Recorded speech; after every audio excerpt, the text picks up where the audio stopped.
നമ്മളെന്നും രാവിലെ പ്രാർത്ഥിക്കണം, കർത്താവെ ഇന്ന് അങ്ങയെക്കുറിച്ച് പറയാനായിട്ട് ചിലരെ എൻ്റെ അടുത്തോട്ട് അയക്കണം, അല്ലെങ്കിൽ ഞാൻ ചിലരോട് കർത്താവിനെക്കുറിച്ച് പറയാൻ എനിക്ക് ഒരവസരം ഉണ്ടാകണം എന്നും നാം പ്രാർത്ഥിക്കണം.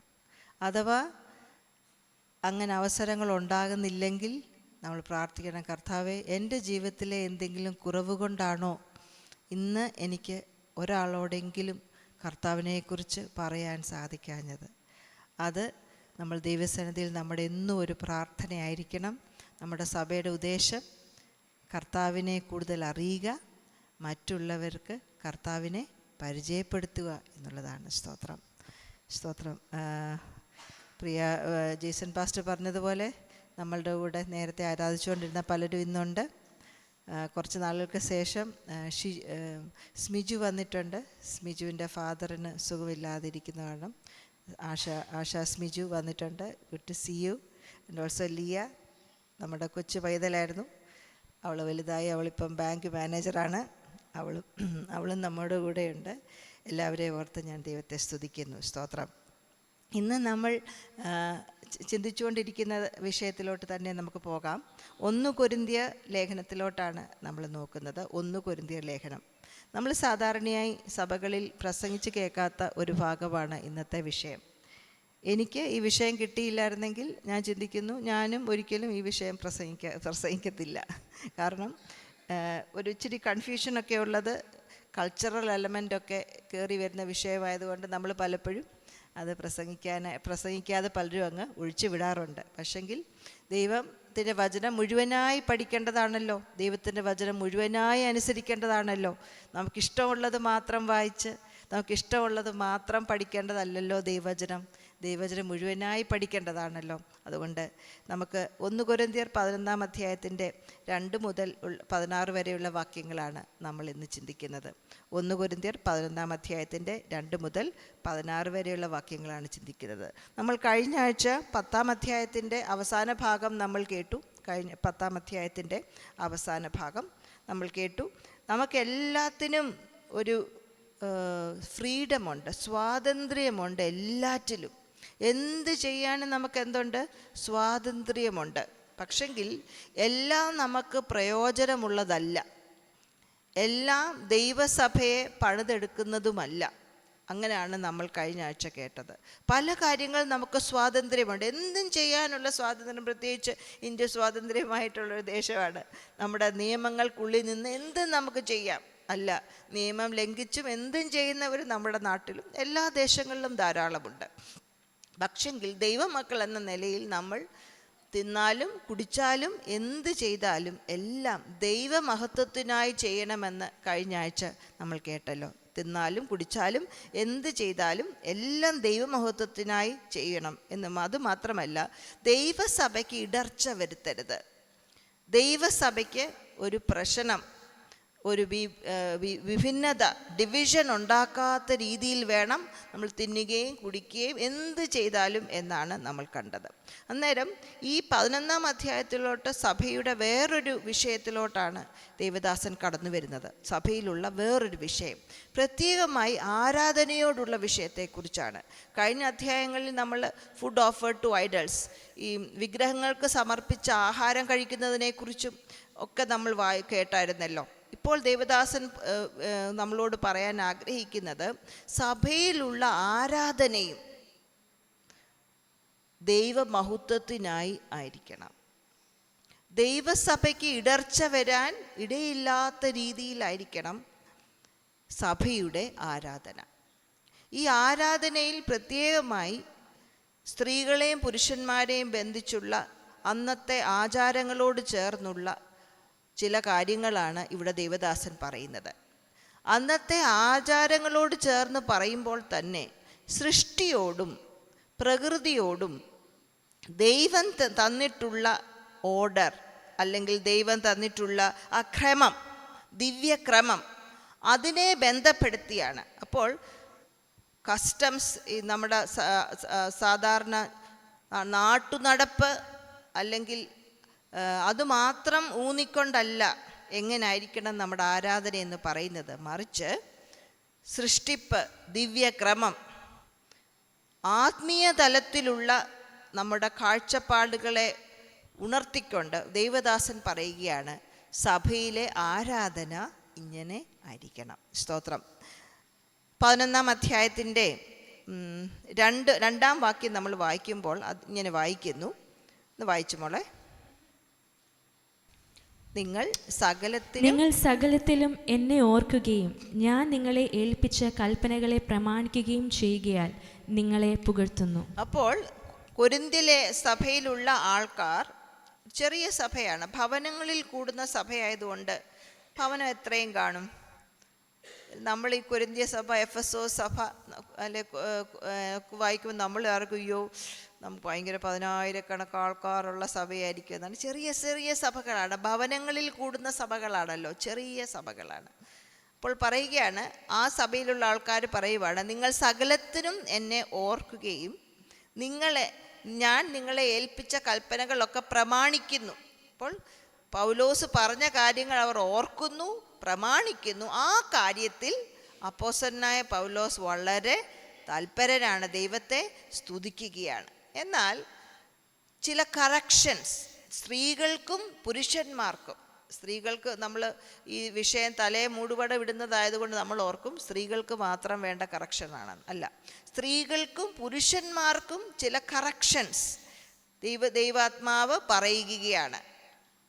ആരാധനയിൽ ദൈവമഹത്വം മറ്റുള്ളവർ കാണുവാൻ, പ്രകടിപ്പിക്കാൻ ദൈവമഹത്വത്തിൻ്റെ ഒരു പ്രതിഫലനമായിരിക്കണം നമ്മുടെ ആരാധന എന്ന് പറഞ്ഞാണ് തുടങ്ങുന്നത്. അടുത്ത് വായിച്ചാട്ട് 2-3 വാക്യം വായിക്കാം. നിങ്ങൾ സകലത്തിലും എന്നെ ഓർക്കുക. 3-ാം വാക്യം വായിച്ചാട്ടെ. എന്നാൽ ഏത് പുരുഷന്റെയും തല ക്രിസ്തു, സ്ത്രീയുടെ തല പുരുഷൻ, ക്രിസ്തുവിന്റെ തല ദൈവം എന്ന് നിങ്ങൾ അറിയണമെന്ന് ഞാൻ ആഗ്രഹിക്കുന്നു. ഇപ്പം നമ്മളൊരു കണ്ണാടിയെ നോക്കുവാണെങ്കിൽ, കണ്ണാടി ഒരു പൊട്ടലോ അല്ലെ ഒരു അഴുക്കോ ഇല്ലാതിരിക്കുകയാണെങ്കിൽ എന്തു ചെയ്യും? നമ്മളുടെ മുഖം നല്ലതായി തന്നെ കാണും അല്ലേ? സാധാരണയായി പന്ന കണ്ണാടിയാണ് എന്ത് ചെയ്യും? നമ്മൾ പ്രത്യേകിച്ച് സ്ത്രീകൾ അല്ല ബ്യൂട്ടീഷ്യന്മാർ നമ്മുടെ ഇടയിലൊക്കെ ഉണ്ട്, അവരെല്ലാം എന്ത് ചെയ്യും? പന്ന കണ്ണാടിയെല്ലാം മാറ്റിയിട്ട് നല്ല നല്ല കണ്ണാടികളൊക്കെ ഒരുങ്ങി കുട്ടപ്പിയായി നിൽക്കുന്ന പെൺകുട്ടികളെ കാണിക്കാനായിട്ട് വെക്കും. നമ്മുടെ ആരാധനയും ഒരു പ്രതിഫലനമാണ്. നമ്മുടെ ആരാധനയും ഒരു പ്രതിഫലനമാണ്. എന്തിൻ്റെ പ്രതിഫലനം? ദൈവമഹത്വത്തിൻ്റെ പ്രതിഫലനം. അതൊരു മനോഭാവമാണ്. മാത്രമല്ല നമ്മുടെ പ്രകടനം, നമ്മുടെ ശരീരം കൊണ്ട് നമ്മൾ ചിലപ്പം കരയും, അല്ലെ നമ്മൾ പാടും, ചിലപ്പോൾ ഇരിക്കും, ചിലപ്പോൾ മുട്ടുകുത്തും ഇല്ലേ?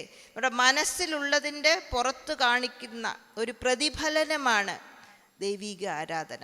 ഈ ദൈവീക ആരാധനയെക്കുറിച്ച് പറയുമ്പം ആരാധന ദിവ്യമായ ക്രമത്തെ പ്രതിഫലിപ്പിക്കുന്നു. എന്താണ് ഈ ക്രമം? ഇവിടെ 3 കാര്യമാണ് നമ്മൾ വായിച്ചത്. പുരുഷൻ്റെ തല ക്രിസ്തു, സ്ത്രീയുടെ തല പുരുഷൻ, ക്രിസ്തുവിൻ്റെ തല ദൈവം.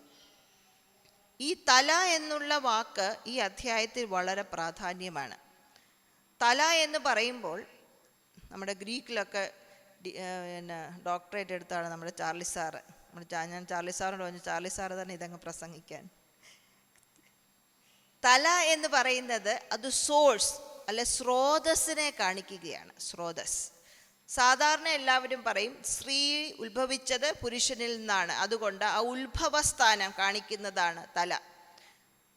ഒരു നദി പുറപ്പെടുമ്പോൾ നദി ഉത്ഭവിക്കുന്ന ഒരു സ്ഥാനമുണ്ട്, അത് കാണിക്കാൻ വേണ്ടിയാണ് തല എന്നുള്ള വാക്ക് ഇവിടെ ഉപയോഗിച്ചിരിക്കുന്നത് എന്ന് ചിലർ പറയാറുണ്ട്. എന്നാൽ ഈ തല എന്ന് പറയുമ്പോൾ അതിലൊരു അധികാരം കൂടെ കാണിക്കുന്നുണ്ട്.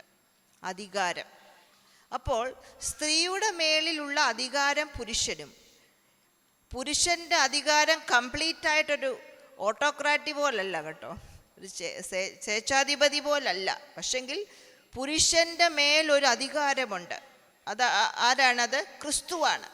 ക്രിസ്തുവിൻ്റെ മേൽ ദൈവം. അപ്പോൾ ഇവിടെ നാം മനസ്സിലാക്കുമ്പോൾ ഒരു അടിച്ചമർത്താൻ വേണ്ടിയല്ല പുരുഷൻ സ്ത്രീയുടെ തലയായിരിക്കുന്നത്. ഈ ഹെഡ് ആൻഡ് ബോഡി ആ അതുപയോഗിച്ച് തല, ശരീരം ഉപയോഗിച്ച് ബൈബിളിൽ പിന്നെയും അപ്പോസ്തലനായ പൗലോസ് സ്ത്രീ പുരുഷ ബന്ധത്തെക്കുറിച്ച് പറയുന്നുണ്ട്. എന്നാൽ ഈ തല, ശരീരം അതുപയോഗിച്ച്, ആ അലങ്കാരം ഉപയോഗിച്ച് അന്നത്തെ കാലത്ത് റോമ സാമ്രാജ്യത്തിലും രാജാവിനെയും പ്രജകളെയും മനസ്സിലാക്കാനും തല, ശരീരം എന്ന് പറഞ്ഞിരുന്നു. തല നീറോ ചക്രവർത്തിയാണെങ്കിൽ റോമയിലുള്ള പ്രജകളെല്ലാം ആരാണ്? ശരീരമാണ്. തലയ്ക്ക് ശരീരത്തിൻ്റെ സംരക്ഷണം നോക്കണം, അത് കരുതണം. എന്നാൽ തന്നെ ശരീരത്തിന് വലിയ, അന്നത്തെ ആ പശ്ചാത്തലത്തിൽ ശരീരത്തിന് വലിയൊരു ഉത്തരവാദിത്വം ഉണ്ടായിരുന്നു. ആ ഉത്തരവാദിത്വം തലയെ സംരക്ഷിക്കണം, തലയെ സ്നേഹിക്കണം. ശരീരം എന്ത് ത്യാഗം സഹിച്ചും തലയെ സംരക്ഷിക്കണം എന്ന് പറഞ്ഞാൽ പ്രജകൾ എന്ത് ത്യാഗം സഹിച്ചും രാജാവിനെ സംരക്ഷിക്കണമെന്നായിരുന്നു അന്നത്തെ കാലത്ത് റോമാക്കാർ പഠിപ്പിച്ചിരുന്നത്. എന്നാൽ അപ്പോസ്തലനായ പൗലോസ് എഫേസ്യ ലേഖനം 5-ാം അധ്യായത്തിൽ സ്ത്രീയെയും പുരുഷനെയും കുറിച്ചുള്ള കാര്യം പറയുമ്പോൾ ക്രിസ്തുവാണ് എന്ന് നമ്മൾ കേട്ടതുപോലെ നമുക്ക് വേണ്ടി സ്വയം ത്യജിച്ചത്. എന്തിന്? ശരീരത്തെ സംരക്ഷിക്കാൻ, ശരീരത്തെ സ്നേഹിക്കാൻ. അപ്പോൾ റോമാക്കാർ ശരീരം, തലയെ സ്നേഹിക്കണം, ശരീരം ത്യാഗം സഹിച്ച് തലയെ സംരക്ഷിക്കണം എന്ന് പറയുമ്പോൾ പുതിയ നിയമത്തിൻ്റെ അടിസ്ഥാനത്തിൽ സ്ത്രീ പുരുഷൻ ബന്ധത്തിൽ മാതൃകയായി കാണിച്ചിരിക്കുന്നത് ക്രിസ്തുവിന് സഭയോടുള്ള സ്നേഹമാണ്.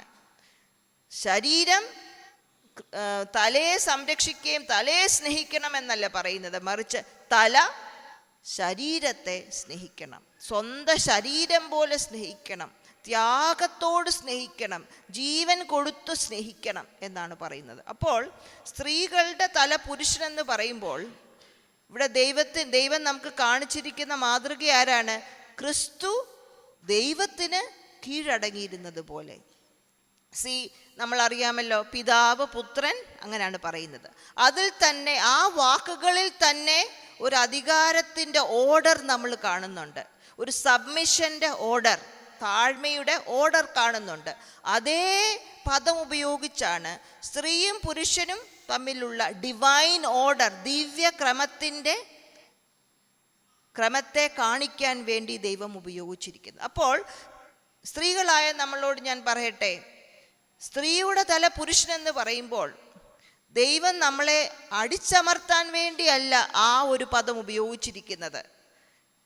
അന്ന് റോമാക്കാർ അത്ഭുതപ്പെടുമാറ്, എന്നാൽ കൗണ്ടർ കൾച്ചറൽ എന്നൊക്കെ പറയാം ഇല്ലേ, കൾച്ചറിന് വിപരീതമായിട്ട് അദ്ദേഹം പറയുവാണ്, ക്രിസ്തു ഇങ്ങനെയാണ് സഭയുടെ തലയായിരിക്കുന്നത്, ഇതുപോലെ പുരുഷനും സ്ത്രീയെ സ്നേഹിക്കണം.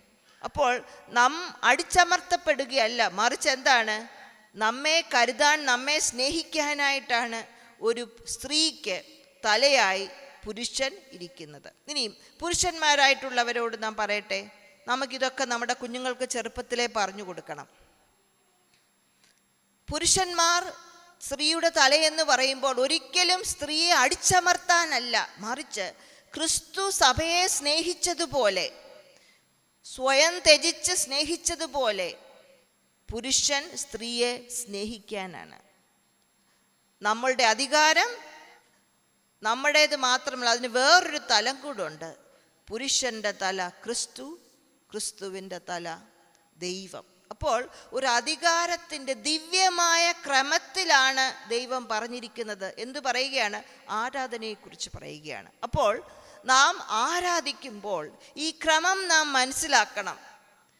ഈ ക്രമം മനസ്സിലാക്കുക. എന്ത്? ദൈവത്തിന് ക്രിസ്തു കീഴടങ്ങിയിരുന്നത് പോലെ ഞാൻ പുരുഷന് കീഴടങ്ങിയിരിക്കുന്നു.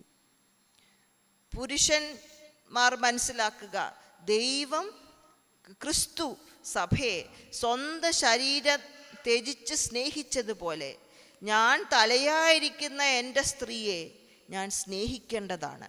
ഇതാണ് ദിവ്യമായ ക്രമം. ഞാൻ മുമ്പേ പറഞ്ഞല്ലോ, ഇതൊക്കെ നമ്മുടെ കുഞ്ഞുങ്ങൾക്ക് പറഞ്ഞു കൊടുക്കണമെന്ന്. അതിന് കാരണം ഞാൻ പറയാം. ഇപ്പോൾ നമ്മുടെ പെൺകുഞ്ഞുങ്ങളിലും ആൺകുഞ്ഞുങ്ങളിലും കാണുന്ന ഒരു പ്രവണത, അവർക്ക് വിവാഹം കഴിക്കണ്ട. പണ്ട് കാലത്ത് ഞങ്ങളുടെ ഒരു ഉപ്പാപ്പൻ കഴിഞ്ഞ ദിവസം വന്നപ്പോൾ എൻ്റെ ഹസ്ബൻഡിനോട് പറഞ്ഞു, നിൻ്റെ പപ്പ നിന്നോട് പറഞ്ഞ കല്യാണം കഴിക്കാൻ നീ കല്യാണം കഴിച്ചു. എൻ്റെ അപ്പച്ചൻ എന്നോട് പറഞ്ഞ് കല്യാണം കഴിക്കാൻ ഞാൻ കല്യാണം കഴിച്ചു. ഇപ്പം ഞാൻ എൻ്റെ പിള്ളേരോടും പറയാം എനിക്ക് മനസ്സില്ലെന്ന്.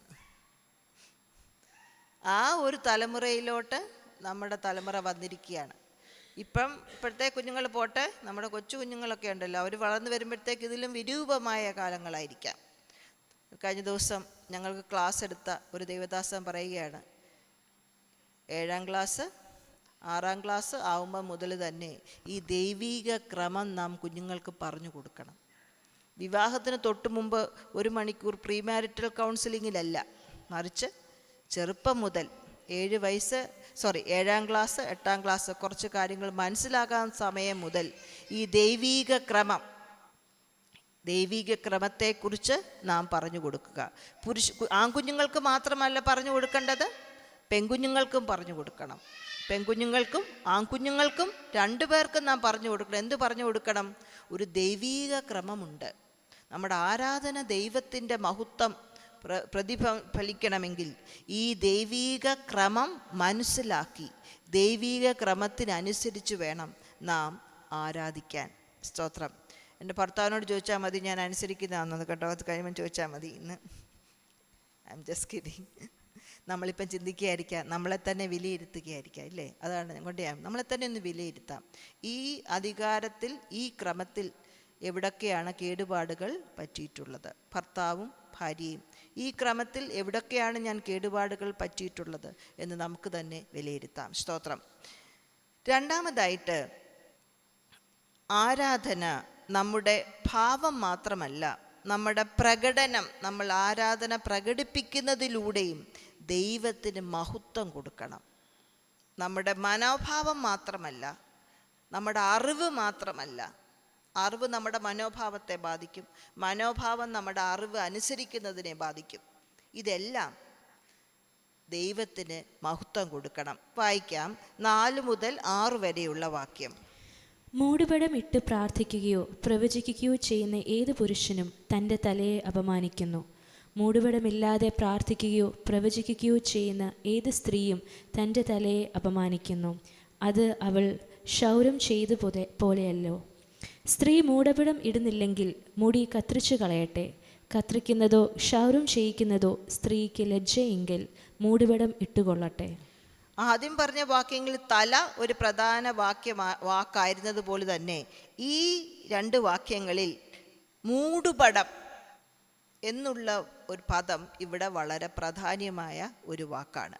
മൂടുപടം എന്ന് പറഞ്ഞാൽ തലയുടെ മേലിടുന്ന ഒരു നീളമുള്ള ഏതെങ്കിലും ഒരു കാര്യം, തലമുടിയല്ല, അതിന് പുറത്തിടുന്ന ഒരു സാധനത്തിന്, ഒരു ഫിസിക്കലായിട്ടുള്ളൊരു ക്ലോത്തിനാണ് മൂടുപടം എന്ന് പറയുന്നത്. പ്രാർത്ഥിക്കുകയും പ്രവചിക്കുകയും ചെയ്യാം, അങ്ങനെയല്ലേ പറയുന്നത്? പ്രാർത്ഥിക്കുകയോ പ്രവചിക്കുകയോ ചെയ്യുക. അന്നത്തെ കാലത്ത് പൊതുസഭയിൽ എല്ലാവർക്കും പ്രാർത്ഥിക്കാനും പ്രവചിക്കാനും ഒന്നും അവസരമില്ല. ഇതൊരു സ്ത്രീയുടെ ഒരു ഫ്രീഡമാണ്, ഒരു സ്വാതന്ത്ര്യമാണ്. സ്ത്രീകൾക്ക് പ്രാർത്ഥിക്കാം, സ്ത്രീകൾക്ക് പ്രവചിക്കാം. പക്ഷെങ്കിൽ ഈ അധികാരം നാം മനസ്സിലാക്കുക. എന്താണ് അധികാരം? പുരുഷനാണ് എൻ്റെ തല. ആ അധികാരത്തിൻ്റെ ഓർഡർ മനസ്സിലാക്കുന്നത് കൊണ്ട് നാം എന്ത് ചെയ്യുക? തലയിൽ തല മൂടുക എന്ന് പറഞ്ഞാൽ തല മൂടി പ്രാർത്ഥിക്കുന്നതിൻ്റെ ഒരു കാരണം ഇതാണ്. അന്നേരം തല മൂടുക എന്ന് പറയുന്നത് ഒരിക്കലും നമ്മളെ അടിച്ചമർത്തുകയല്ല. ദൈവസന്നിധിയിൽ പ്രാർത്ഥിക്കാനും പ്രവചിക്കാനുമുള്ള ഒരു പദവി തന്നെ ദൈവം പുരുഷന്മാർക്ക് മാത്രമല്ല സ്ത്രീകൾക്ക് നൽകി തരികയാണ്. അന്നത്തെ കാലം നോക്കിയാൽ മതി, അന്ന് യഹൂദന്മാരുടെ സമയവും ഒക്കെ നോക്കുമ്പോൾ ഇത് വലിയ ഒരു സ്ത്രീ വിമോചനമാണ്, ഒരു സ്ത്രീ സ്വാതന്ത്ര്യമാണ് അപ്പോസ്തലനായ പൗലോസ് പറയുന്നത്. പ്രാർത്ഥിക്കുക എന്ന് പറഞ്ഞാൽ നാം ദൈവത്തോട് സംസാരിക്കുകയാണ്. പ്രവചിക്കുക എന്ന് പറഞ്ഞാലോ ദൈവം പറയുകയാണ്, ദൈവത്തിൻ്റെ അരുളപ്പാടുകൾ നാം കേട്ടു പറയുകയാണ്. അപ്പോൾ ദൈവത്തോട് സംസാരിക്കാൻ എല്ലാവർക്കും സാധിക്കും, ഇല്ലേ?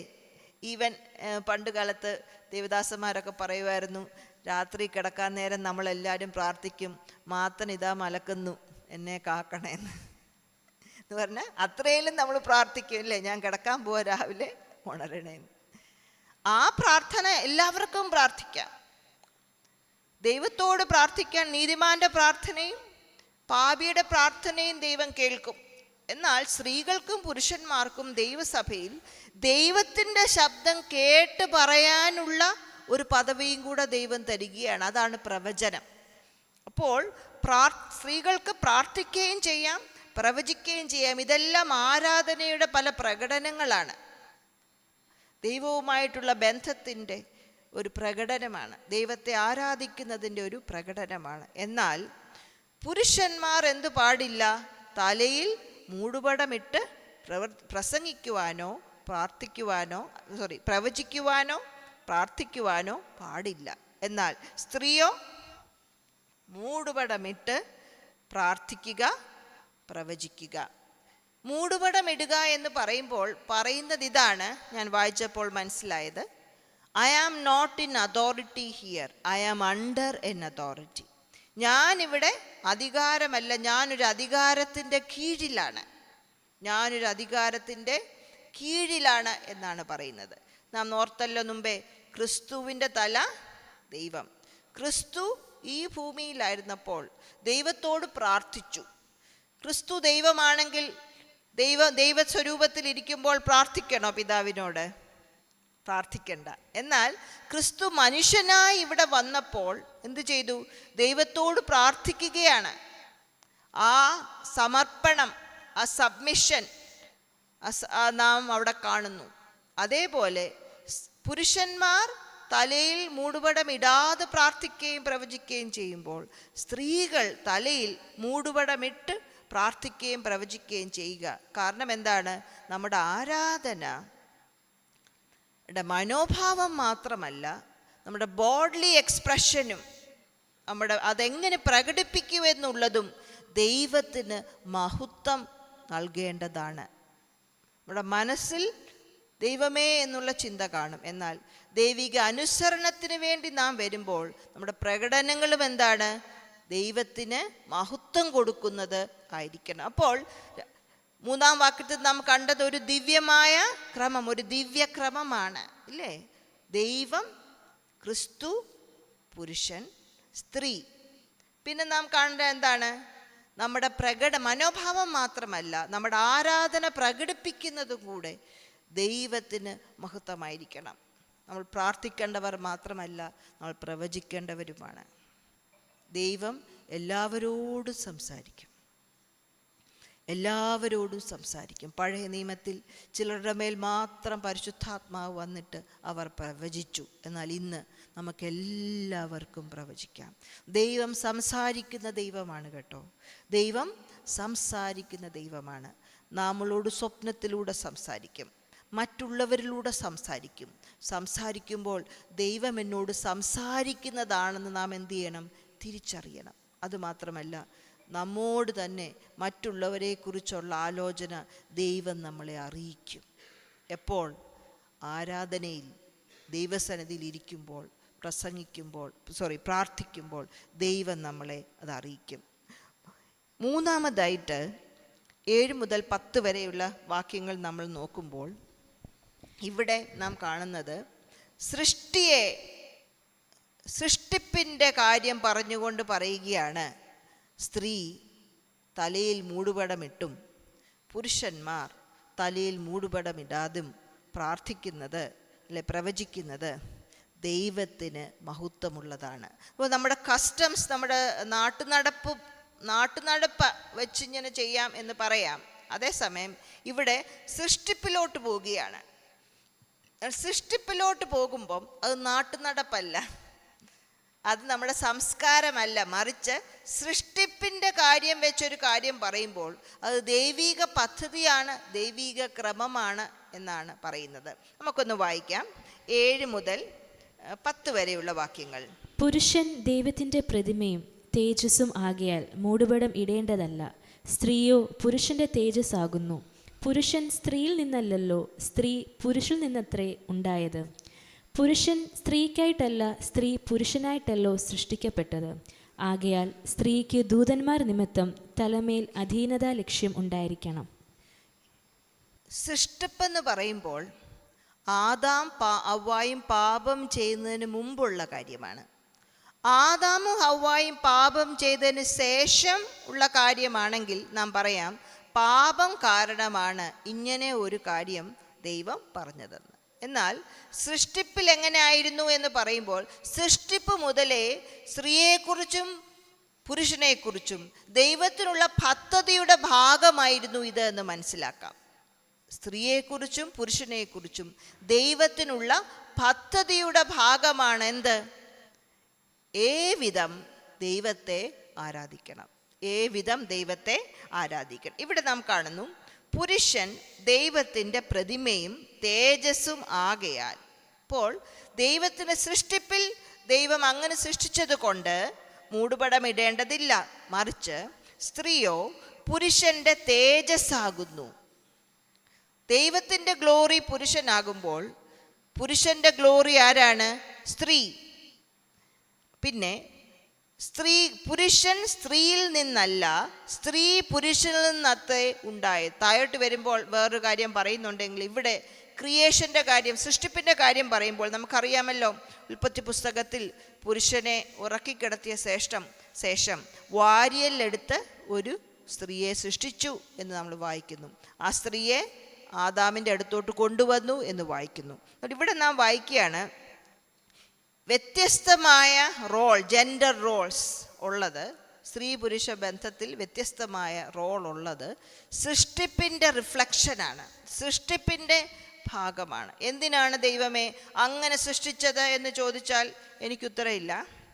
നമുക്ക് അവിടെ ചെല്ലുമ്പം ചോദിക്കാം. അവിടെ ചെല്ലുമ്പോൾ സ്ത്രീയും പുരുഷനും വ്യത്യാസമൊന്നുമില്ല കേട്ടോ. സ്വർഗത്തിൽ ചെല്ലുമ്പോൾ സ്ത്രീയും പുരുഷനൊന്നും വ്യത്യാസമില്ല.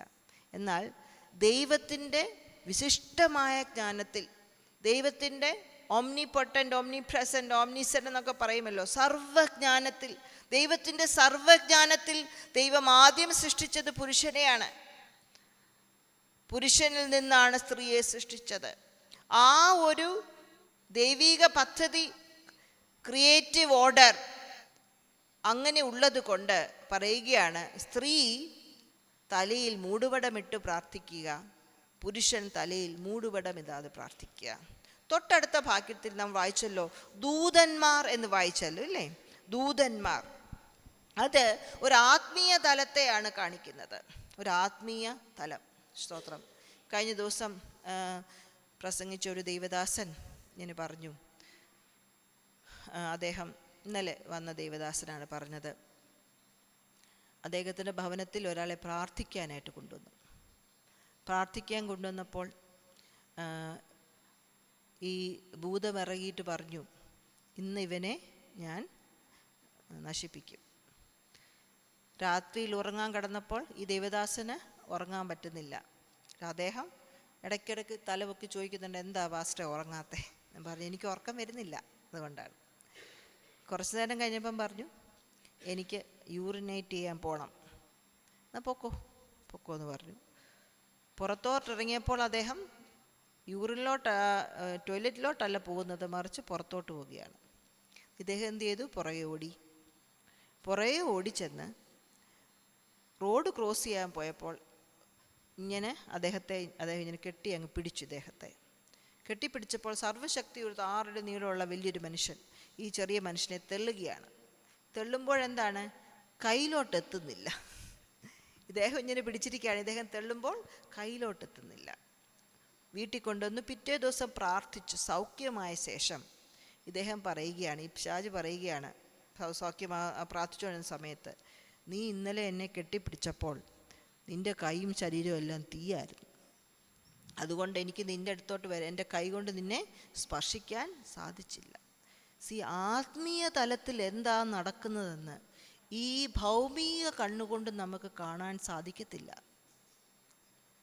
നമ്മൾ പലപ്പോഴും ദേവദാസൻ പറഞ്ഞതുപോലെ എന്ത് തിന്നാം, എന്തുടുക്കാം, ഇല്ലേ, എന്ത് കുടിക്കാം എന്നുള്ള കാര്യത്തെക്കുറിച്ചാണ് നമ്മുടെ ഓട്ടം. അതല്ലേ, രാവിലെ തൊട്ട് വൈകുന്നേരം വരെ. നമുക്ക് സ്ത്രീകളാണെങ്കിൽ ആഹാരം ഉണ്ടാക്കണം, മുറി വൃത്തിയാക്കണം, തുണി കഴുകണം, ഇല്ലേ? പുരുഷന്മാരാണെങ്കിൽ രാവിലെ ജോലിക്ക് ഇറങ്ങിപ്പോണം, എന്തേലും. ഇത് മാത്രമാണ് നമ്മുടെ പ്രധാനമായ ചിന്ത. അതെല്ലാം നല്ലത് തന്നെ.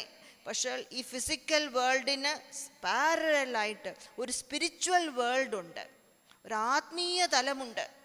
ആത്മീയരായ നമ്മൾ ആത്മീയ തലമില്ലാത്ത രീതിയിൽ ജീവിച്ചാലോ അതിൽ പരം അധപ്പതനമായ ഒരു ജീവിതമില്ല. നമ്മൾ പ്രാർത്ഥിക്കുന്നു, കൽപ്പിക്കുന്നു, എല്ലാമുണ്ട്.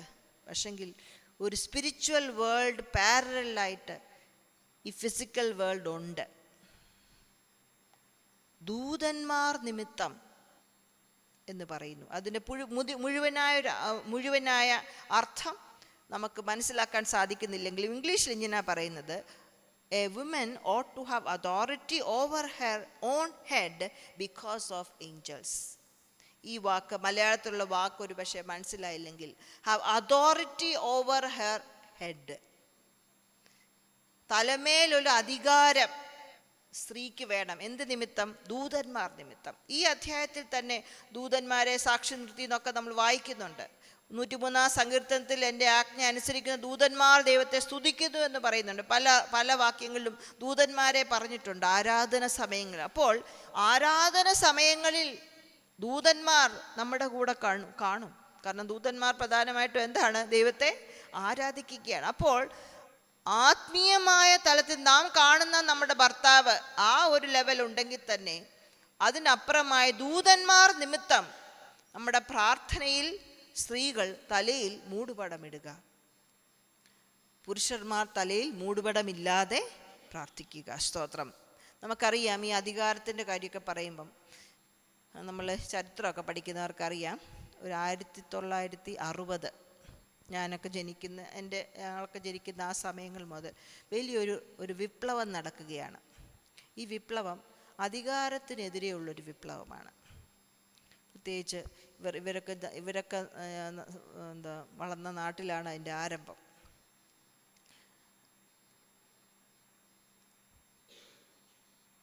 ഗവൺമെൻറ്റിനെ അനുസരിക്കാൻ പ്രജകൾക്ക് താല്പര്യമില്ല, മാതാപിതാക്കളെ അനുസരിക്കാൻ കുട്ടികൾക്ക് താല്പര്യമില്ല, ഭർത്താവിനെ അനുസരിക്കാൻ ഭാര്യമാർക്ക് താല്പര്യമില്ല, പോലീസിനെ അനുസരിക്കാൻ നമുക്കാർക്കും താല്പര്യമില്ല, ക്രിസ്ത്യാനികളാണെങ്കിലും ഗവൺമെൻറ്റിനെ അനുസരിക്കാൻ നമുക്കും താല്പര്യമില്ല. അങ്ങനെ ഒരു അധികാരത്തിന് മേളിലൊരു അതിനോടൊരു വിപ്ലവം, അധികാരത്തിനെതിരായൊരു വിപ്ലവം നമ്മുടെ ദേശത്തെല്ലാം നടക്കുന്നുണ്ട്, കാണുന്നുണ്ട്. അതുകൊണ്ടുള്ള ഫലം എന്താണ്? ഒന്ന് ഓർത്തു നോക്കിയേ. ഞാൻ വളർന്ന സമയങ്ങളിൽ, പ്രായമുള്ളവർക്കൊക്കെ അറിയാം, വളർന്ന സമയങ്ങളിൽ പെൺകുട്ടികളെ റോഡിലൂടെ നടന്നാൽ വളരെ റെയറായിട്ടേ ഉള്ളൂ ഒരു വീട്ടിൽ വരത്തില്ല എന്ന് പാരൻസ് ചിന്തിക്കുന്നത്. എവിടെ വേണേലും അവർക്ക് പോകാൻ മതിലുകളില്ല. ഒരു വീട്ടിൽ നിന്ന് അപ്പുറത്തെ വീട്ടിൽ പോയാൽ എല്ലാവരും കരുതും, വില്ലേജ് മുഴുവനും ആ കുട്ടിയുടെ മാതാപിതാക്കളാണ്. നിങ്ങൾ പ്രായമുള്ളവരൊക്കെ ഒന്ന് ചിന്തിച്ചാൽ മതി. ഇപ്പോഴോ നമ്മൾ മതിൽ കെട്ടി വെച്ചിട്ടും പട്ടി ഉണ്ടായിട്ടും സ്കൂൾ ബസ്സെ കൊണ്ട് വിട്ടിട്ടും ടാഗും എല്ലാം ഉണ്ടായിട്ടും നമുക്ക് പേടിയാ, കുഞ്ഞുങ്ങളെ വിടാൻ പറ്റുമോ? നമ്മുടെ TV, നമ്മുടെ സിനിമ, അതൊക്കെ ഒന്ന് ഓർത്തു നോക്കി. എന്താണ് കാണുന്നത്? അപ്പന്മാർ കുറച്ച് അപ്പന്മാർ മഹാപൊട്ടന്മാരായിരുന്നു. ഈ സമയത്ത് അമ്മയും മക്കളൂടെ ചേർന്നായിരുന്നു അപ്പന്മാരെ കളിപ്പിക്കുന്നത്. ഇപ്പം അപ്പനും അമ്മയും മഹാപൊട്ടന്മാർ, പിള്ളേരും കൂട്ടുകാരുടെ ചേർന്ന് അപ്പനെയും അമ്മയും പൊട്ടനാക്കുക. ഇതല്ലേ നമ്മുടെ സമൂഹത്തിൽ കാണുന്നത്? ദൈവം തന്ന ഒരു ഓർഡറുണ്ട്, അത് ക്രിയേഷൻ മുതലേ അങ്ങനെയാണ്. അതുമാത്രമല്ല, സ്പിരിച്വൽ റലമിൽ അതൊരു സ്പിരിച്വൽ റലം, ആത്മീയ തലത്തിലും അതിനൊരു പ്രതിഫലനമുണ്ട്. അതുകൊണ്ട് നമ്മുടെ ആരാധന ദൈവത്തിന് മഹത്വമുള്ളതാണെങ്കിൽ ഈ അധികാരം മനസ്സിലാക്കി നാം എന്ത് ചെയ്യുക? ആരാധിക്കുക. സ്തോത്രം. എന്നാൽ അതോടുകൂടി ദൈവാത്മാവ് ഇത് പറഞ്ഞു നിർത്തുന്നില്ല. 11ഉം 12ഉം വാക്യം നാം വായിക്കുമ്പോൾ സ്ത്രീ പുരുഷൻ തമ്മിൽ ഒരു മ്യൂച്വൽ ഡിപ്പെൻഡൻസ്, പരസ്പര ആശ്രയമുണ്ട്. സ്ത്രീയും പുരുഷനും തമ്മിലൊരു പരസ്പര ആശ്രയമുണ്ട്. ഹെഡ് തലയാണ്, ശരിയാണ്. സ്ത്രീയുടെ തല പുരുഷനാണ്, അത് ശരിയാണെങ്കിൽ തന്നെയും സ്ത്രീയും പുരുഷനും തമ്മിലൊരു പരസ്പര ആശ്രയമുണ്ട്. നമുക്ക് നോക്കാം 11ഉം 12ഉം വാക്യങ്ങൾ. എന്നാൽ കർത്താവിൽ പുരുഷനെ കൂടാതെ സ്ത്രീയുമില്ല, സ്ത്രീയെ കൂടാതെ പുരുഷനുമില്ല. സ്ത്രീ പുരുഷനിൽ നിന്ന് ഉണ്ടായതുപോലെ പുരുഷനും സ്ത്രീ മുഖാന്തരം ഉളവാകുന്നു. എന്നാൽ സകലത്തിലും ദൈവം കാരണദൂതൻ. ഇവിടെ സൃഷ്ടിപ്പിൽ അങ്ങനെയാണ് എന്ന് പറഞ്ഞ ശേഷം പറയുകയാണ്, സൃഷ്ടിപ്പിന് ശേഷം എന്താണ് കാണുന്നത്? പുരുഷനെ കൂടാതെ കർത്താവിൽ, അതൊരു വളരെ പ്രാധാന്യമാണ് കേട്ടോ. കർത്താവിൽ അത് വളരെ പ്രാധാന്യമാണ്.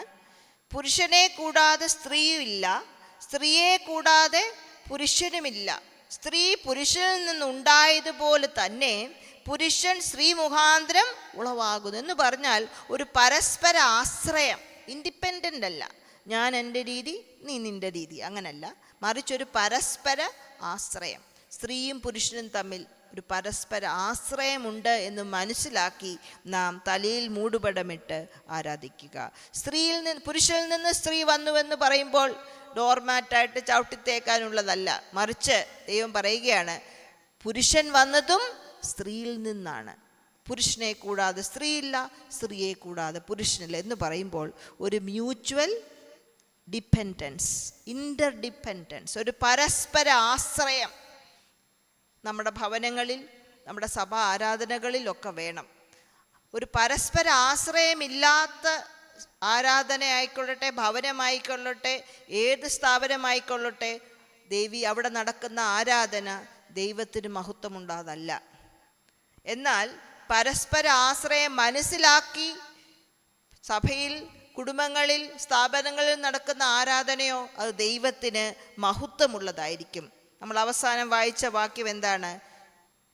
എന്നാൽ സകലത്തിനും ദൈവം കാരണഭൂതൻ. കർത്താവിൽ എന്നുള്ള വാക്യം വെച്ച് തുടങ്ങിയിട്ട് അവസാനം പറയുന്നത് എന്താണ്?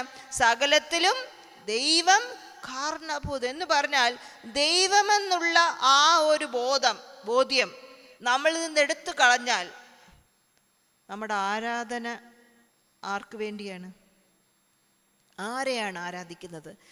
ഞാൻ നല്ലതായിട്ട് പാടുമെങ്കിൽ എൻ്റെ പാട്ടിനെയാണ് നമ്മൾ ആരാധിക്കുന്നത്, അല്ലെങ്കിൽ ഞാൻ എന്ന വ്യക്തിയെയാണ് ഞാൻ ആരാധിക്കുന്നത്, എൻ്റെ ടാലൻസിനെയാണ് ഞാൻ ആരാധിക്കുന്നത്, അല്ലെങ്കിൽ അതാണ് ഞാൻ പ്രൊജക്റ്റ് ചെയ്യുന്നത്. ഞാൻ നല്ലതായിട്ട് പ്രവചിക്കുമെങ്കിൽ, പ്രാർത്ഥിക്കുന്നെങ്കിൽ, പ്രസംഗിക്കുന്നെങ്കിൽ, പക്ഷെങ്കിൽ ഇതെൻ്റെ ജീവിതത്തിൽ ഇല്ലെങ്കിലോ? പരസ്പരാശ്രയം, കർത്താവിൽ ദൈവമാണ് എല്ലാത്തിനും കാരണഭൂതൻ എന്നുള്ള ചിന്ത എന്നിലില്ലെങ്കിലോ ഞാൻ ദൈവത്തെ അല്ല ആരാധിക്കുന്നത്, അല്ലെങ്കിൽ ആരാധിക്കുന്നു പക്ഷെങ്കിൽ ദൈവത്തിന് മഹത്വം കൊടുക്കുന്ന രീതിയിലല്ല എൻ്റെ ആരാധന, എൻ്റെ പ്രാർത്ഥന. സ്തോത്രം. അപ്പോൾ നാം കണ്ടു ദൈവത്തിൻ്റെ ഒരു ക്രമം. ആ ദൈവത്തിൻ്റെ ക്രമം മനസ്സിലാക്കി നാം ആരാധിക്കുക. ഇനിയും അതിൻ്റെ ലാസ്റ്റ് 16 വാക്യം എന്ന് വായിക്കാം. നിങ്ങൾ അത് വായിച്ചാട്ടെ. 16 വാക്യം. ഒരുത്തൻ തർക്കിക്കുവാൻ ഭാവിച്ചാൽ അങ്ങനെയുള്ള മര്യാദ ഞങ്ങൾക്കില്ല, ദൈവസഭകൾക്കുമില്ല എന്ന് ഓർക്കട്ടെ. ഇവിടെ തൊട്ടടുത്ത വാക്യങ്ങൾ ഞാൻ സമയം പോയതുകൊണ്ട് പെട്ടെന്ന് പോകട്ടെ. പ്രകൃതിയെ നോക്കി പറയുന്നുണ്ട്. ചില കാര്യങ്ങൾ സ്ത്രീ തലയിൽ മൂടുപടം ഇടുന്നു പറയുന്നു. പിന്നെ നാട്ടു നടപ്പിനെ അന്നത്തെ കസ്റ്റം ഉപയോഗിച്ച് പറയുന്നുണ്ട്. ഇതെല്ലാം പറഞ്ഞ ശേഷം അപ്പോൾ പ്രകൃതി ഉപയോഗിച്ച് തെളിയിക്കുന്നു, നാട്ടുനടപ്പ് ഉപയോഗിച്ച് തെളിയിക്കുന്നു, സൃഷ്ടിപ്പിൻ്റെ പദ്ധതി ഉപയോഗിച്ച് തെളിയിക്കുന്നു, ദൂതന്മാരുടെ കാര്യം പറഞ്ഞ് തെളിയിക്കുന്നു, ദൈവം നടന്ന ക്രമം പറഞ്ഞ് അത് തെളിയിക്കുന്നു. അവസാനമായി പറയുകയാണ്, ക്രിസ്തീയ സഭകളിൽ, ക്രിസ്തീയ ഭവനങ്ങളിൽ തർക്കത്തിനിടയുണ്ടാകരുത്. നമുക്കെന്താണ് വേണ്ടത്? ഐക്യത സംരക്ഷിക്കണം. ഈ തലയെ മൂടുപടം ഇടുന്നതിൻ്റെ കാര്യം മാത്രമല്ല, ഈ പരസ്പര ബന്ധമില്ലാതെ വരുമ്പോൾ എന്തായും? ഭവനങ്ങളിൽ, സഭകളിൽ, സ്ഥാപനങ്ങളിൽ തർക്കത്തിന് വിഷയമുണ്ടാകാം. ജനറലായിട്ട് ഞാൻ പറയുകയാണ്, തർക്കത്തിന് പല വിഷയങ്ങളുണ്ടാകാം. എന്നാൽ നമ്മൾ എന്താണ്? തർക്കത്തിലോട്ട് ശ്രദ്ധിക്കുന്നതിന് പകരം ഐക്യതയ്ക്ക് വേണ്ടി ഐക്യത സംരക്ഷിക്കുന്നവരായിരിക്കുക. സ്തോത്രം. അപ്പോൾ നമ്മുടെ ആരാധന ദൈവത്തിന് മഹത്വം കൊടുക്കുന്നതായിരിക്കണം. നമ്മൾ ഒത്തിരി നല്ല പാട്ട് പാടും, നമ്മൾ ഒത്തിരി നല്ല ഇൻസ്ട്രുമെൻറ്റ്സ് വായിക്കും, നല്ല നല്ല പാട്ടുകൾ നമ്മൾ തിരഞ്ഞെടുക്കും. കഴിഞ്ഞ ആഴ്ചയും വർഷിപ്പിന് ലീഡേഴ്സിനും ടീമിന് വേണ്ടി ട്രെയിനിങ് ഉണ്ടായിരുന്നു. നല്ല നല്ല ട്രെയിനിങ്ങുകൾക്ക് നമുക്കിരിക്കാം. പക്ഷെങ്കിൽ നമ്മുടെ മനോഭാവവും എക്സ്പ്രഷൻ, വർഷിപ്പ് പ്രകടിപ്പിക്കുന്നതും നമ്മുടെ വിശ്വാസവും എല്ലാം എന്താണ്? ദൈവത്തിന് മഹത്വം കൊടുക്കുന്നതായിരിക്കണം. ദൈവത്തിന് മഹത്വം ആയിരിക്കണമെങ്കിൽ ദിവ്യക്രമം നാം മനസ്സിലാക്കുക. നമ്മുടെ പ്രകടനം ദൈവത്തിന് മഹത്വമുള്ളതായിരിക്കുക. സൃഷ്ടിപ്പിൻ്റെ കാര്യം മനസ്സിലാക്കുക, അത് വിശ്വസിക്കുക, അത് ഏറ്റെടുക്കുക. സ്തോത്രം. ഐക്യതയ്ക്ക് വേണ്ടി മുമ്പോട്ട് പോവുക, തർക്കത്തിനല്ല.